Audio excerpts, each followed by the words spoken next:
கலையாத கல்வியும் குறையாத வயதும் ஓர் கவடுபாராத நட்பும் கன்றாத வளமையும் குன்றாத இளமையும் கழு பிணி இல்லாத உடலும் சலியாத மனமும் அன்பு அகலாத மனைவியும் தவறாத சந்தானமும் தாழாத கீர்த்தியும் மாறாத வார்த்தையும் தடைகள் மாறாத கொடையும் தொலையாத நிதியமும் கோணாத கோலும் ஒரு துன்பமில்லாத வாழ்வும்.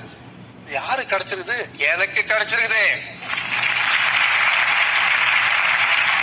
ஒரு வேளை கூட சாப்பாட்டுக்கு கிடைக்காம கேரளாவிலிருந்து தமிழ்நாட்டுக்கு பிழைக்க வந்த நான் இன்னைக்கு தினமும் 10 பேருக்கு அன்னதானம் பண்ற வாய்ப்பு கிடைச்சிருந்து சந்தோஷமா கொடுத்துட்டு இருக்கேன்.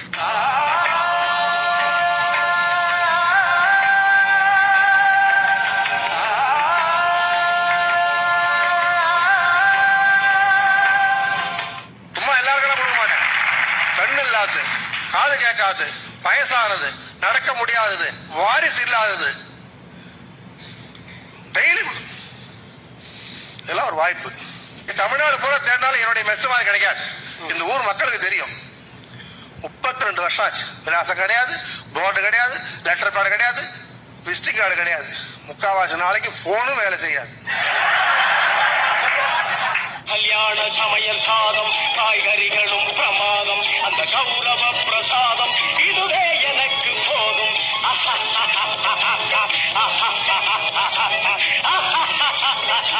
காத்தால 7ல இருந்து 10:30க்குள்ள என்னுடைய ஆட்டம் எல்லாம் முடிஞ்சு போயிடும். பள்ளிக்கூடம் ஆரம்பிச்சாச்சு, அலுவலகங்கள்லாம் தொடங்கியாச்சு, நம்ம வேலை முடிஞ்சு போச்சு. பள்ளிக்கூட குழந்தைகள் தான் எனக்கு முக்கிய நண்பர்களே. எல்லாருக்கும் ஒரு வேலைன்னா பள்ளிக்கூட குழந்தைகளுக்கு பாதி வேலை தான். எல்லாருக்கும் வெறும் சாப்பாடு கொடுத்தா குழந்தைகளுக்கு ஸ்வீட்டோட சாப்பாடு. எங்கிட்ட எல்கேஜி யூகேஜில இருந்து படிக்கும் போது வாங்கி சாப்பிட்டு போன ஒரு குழந்தை டிகிரி முடிச்சு நல்ல உத்தியோகத்துக்கு போய் கல்யாணம் ஆகி அந்த குழந்தைக்கு சீமந்தம் ஏற்பாடு பண்றாங்க. அவங்க அப்பா அம்மாட்ட சொல்றது, நீ என்ன வேணா ஏற்பாடு பண்ணு, கதம்ப சாத வகைகள் மட்டும் அந்த ஐயர்கிட்ட சொல்லு. நான் பள்ளிக்கூடம் படிக்கும் போது அந்த ஐயர் என்ன தங்கமணின்னு கூப்பிட்டு கொடுப்பாரு. சும்மா இருமா, நான் உன்னை புழுகாம இருக்கும் போது அந்த ஐயர் தான் எனக்கு கொடுத்தாரு, அங்கதான் கொடுக்க போறான். இது எனக்கு பெருமை இல்லை. நான் எடுத்த உழைப்புக்கு ஆண்டவன் கொடுத்த பரிசு. உண்மையான உழைப்புக்கு ஊதியம் ஆண்டவன். ஆண்டவன் தான் முதலாளி, நான் தொழிலாளி. இங்க கிடைக்கிற சின்ன சின்ன அல்ப லாபங்கள் எல்லாம் அதான் கிராஜுவேட்டி. நான் அதை அனுபவிச்சுட்டு இருக்கேன். பெரிய பையன் ஸ்டேட் பேங்க்ல மேனேஜர் ஆகலாம். எல்லாம் தமிழ் பள்ளிக்கூடத்துல, சாதாரண பள்ளிக்கூடத்துல படிச்சவங்க தான். இவங்க 3 பேரும் படிச்ச பள்ளிக்கூடத்துல ஒரு நினைவுக்காக ஒரு டெபாசிட் பேங்க்ல பண்ணி ஆனிவர்சரி வரும்பொழுது 3 பரிசு கொடுக்கறதுக்கு ஏற்பாடு பண்ணி வச்சிருக்கேன். பல வருடங்களா நடந்துட்டு இருக்குது. இதெல்லாம் ஒரு வாய்ப்பு, சந்தர்ப்பம், சந்தோஷத்தை அனுபவிச்சுட்டு இருக்கிறேன். 4 பேத்தி எனக்கு. அவங்க பேர் வேறும் வச்சிருக்காங்க.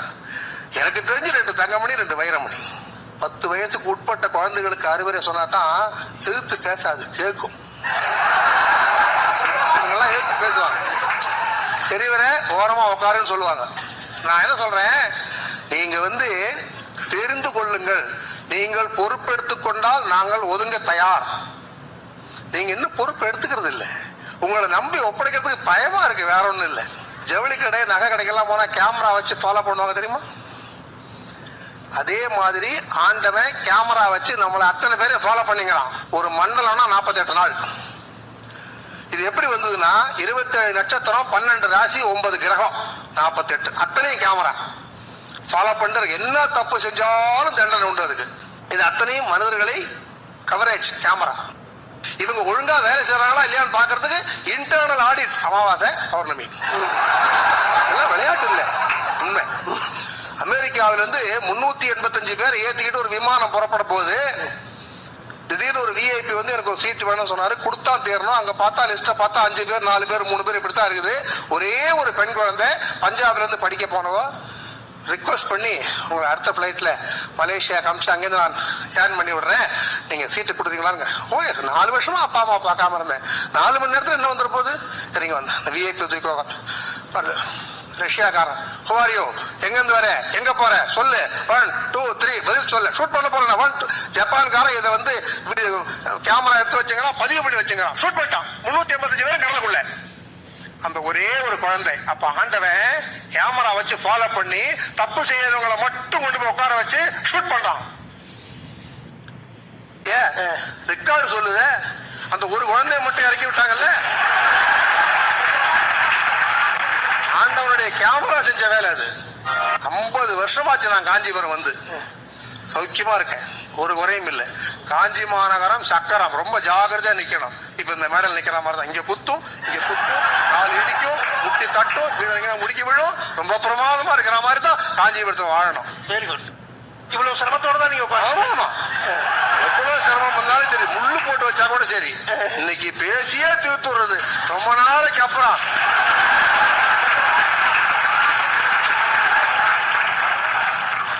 கோவில்ல அபிஷேகம் பண்றோமே எதுக்குன்னு தெரிஞ்சுக்கணும். வருங்காலம் குழந்தைகளே தெரிஞ்சுங்க. ஒரு பெரிய பணக்காரங்கிட்ட போய் சார் ஒரு 10,000 ரூபாய் கொடுங்க, நான் இந்த ஏழைகளுக்கெல்லாம் பங்கு போட்டு கொடுக்க போறேன்னு சொன்னா போடா ஃபுல் சொல்லுவான். இங்க பாருங்க, 5வது நாள் உற்சவம் உங்களுடைய பேரால அறிமுகப்படுத்தப்பட்டிருக்கிறது. பாலாபிஷேகம், தேனாபிஷேகம், பஞ்சாமிர்த அபிஷேகம், இன்னாரால். அப்படியா?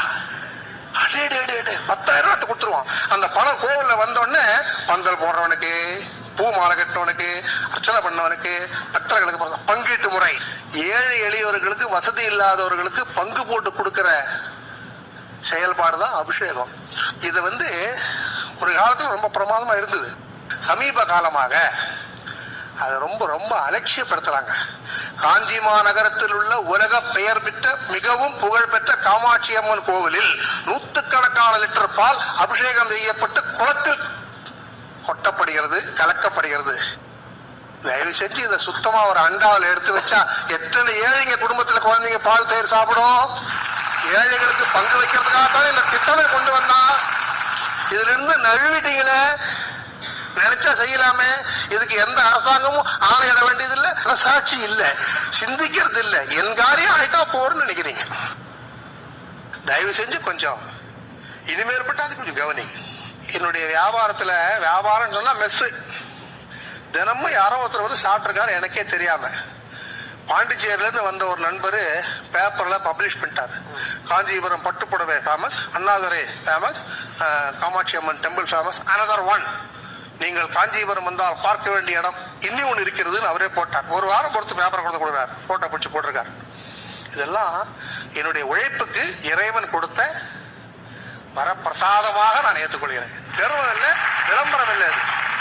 கடை விளம்பரமே வேண்டாம். உங்க கடைக்கு பேரு கிடையாது, கிடையாது, பேரே கிடையாது, பேரு கிடையாது, ஒண்ணும் கிடையாது. ஆனா அப்ப எப்படி வருவாங்க?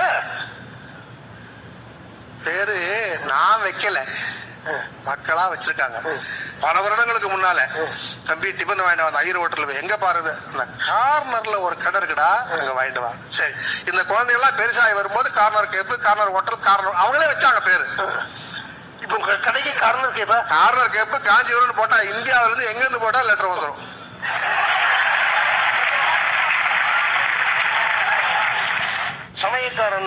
சமயக்காரர் அவருக்கு முக்கியமா என்னெல்லாம் தெரிஞ்சிருக்கணும்னு நினைக்கிறேன். ஒரு சமையல்காரர் ருசிச்சு ரசிச்சு சாப்பிட தெரியணும், முதல் பங்கு. அதுக்கு அடுத்தது அன்பா பரிமாற தெரியணும். தாயாரும் மனைவியும் செய்யற வேலை நாங்க செஞ்சுட்டு இருக்கிறோம். கண்ணு, நேற்று ராத்திரி தூக்கத்துல கொஞ்சம் இருமினியப்பா, இன்னைக்கு மோர் வேண்டாம், இன்னும் கொஞ்சம் ரசம் போட்டுக்கோ. அம்மா சொல்லல, நான் சொல்லணும் அந்த வார்த்தையை. அதான் உண்மையான அன்பு. மனைவி, ஏங்க கருகப்பில தொகையில அரைச்சிருக்கேன், உங்களுக்கு பிடிக்குமே, அதனாலதான். என்ன உங்களுக்கு உடம்புக்கு ஒத்துக்காது, சுட்டு வச்சிருக்கேன் அப்பளாத்த சொல்றால. இந்த அன்பான உபச்சரிப்பு நாங்க செய்யறோம். இன்ன பதார்த்தத்துக்கு இன்ன காய்கறி இப்படித்தான் வெட்டணும்னு ஒரு வழிமுறை இருக்கு. அது அப்படி செஞ்சாதான் சிறக்கும். பரமாச்சாரியார் சொல்லுவார், நான் அடிக்கடி போய் உட்காருவேன் பக்கத்துல போய். 10 வருஷத்துக்கு அப்புறம் ஒரு வாட்டி பார்த்துட்டேன், 20 நம்பருக்கு அப்புறம் உட்காந்துருக்கேன். இப்படி பார்த்து இப்ப என்ன பண்றேன்னு கேட்டார். சத்தியத்துக்கு விரோதமாக ஒரு அடி முன் வைத்தால் நரகம் உன்னை நோக்கி 2 அடி முன் வைக்கும். அவர்களுக்கு சொல்லிக் கொடுத்த பாடம், பரமாச்சாரியா சொல்லிக் கொடுத்த பாடம். ரொம்ப ஜாகிரதையாரு. சாப்பிடுற பண்ணம் பருமாறி விற்கிற அத்தனை பேருடைய வயிறு கெட்டு போக கூடாது. 38 வருஷமா என் கடையில சாப்பிடுறவங்க இன்னைக்கு வந்து போயிட்டு இருக்காங்க. 103 வயசான ஒரு பெரியவரும் இருக்காரு இதுல.